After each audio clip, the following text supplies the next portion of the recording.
আমার আল্লাহ সবচেয়ে বেশি খুশি কখন হয় জানেন?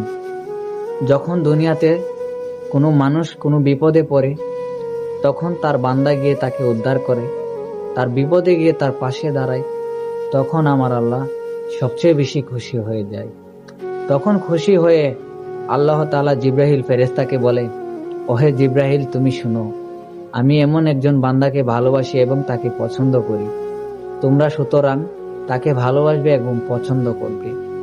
জিব্রাহিল তখন সকল ফেরেশতাদেরকে ডেকে বলে, ওহে ফেরেশতাগণ, তোমরা শুনো, আমার আল্লাহ এমন একজন বান্দাকে ভালোবাসে, আমরাও তাকে ভালোবাসতে হবে। সুতরাং আমার আল্লাহ যখন পছন্দ করে, আমাদেরকেও পছন্দ করতে হবে।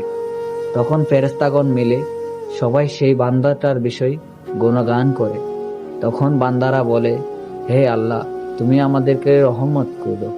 তখন ফেরেশতাগণ সবাই মিলে বলে, দুনিয়াতে যেতে হবে, সকল মানব জাতিকে জানাতে হবে। সুতরাং আমার আল্লাহ যখন ভালোবাসে, আমরা যখন ভালোবাসি, দুনিয়ার মানুষ তোমরাও ভালোবাসতে হবে তাকে। সুবহানাল্লাহ, কতটা মর্যাদা বাড়িয়ে দেয় তার। সবাই ভিডিওটি শেয়ার করে দিবেন।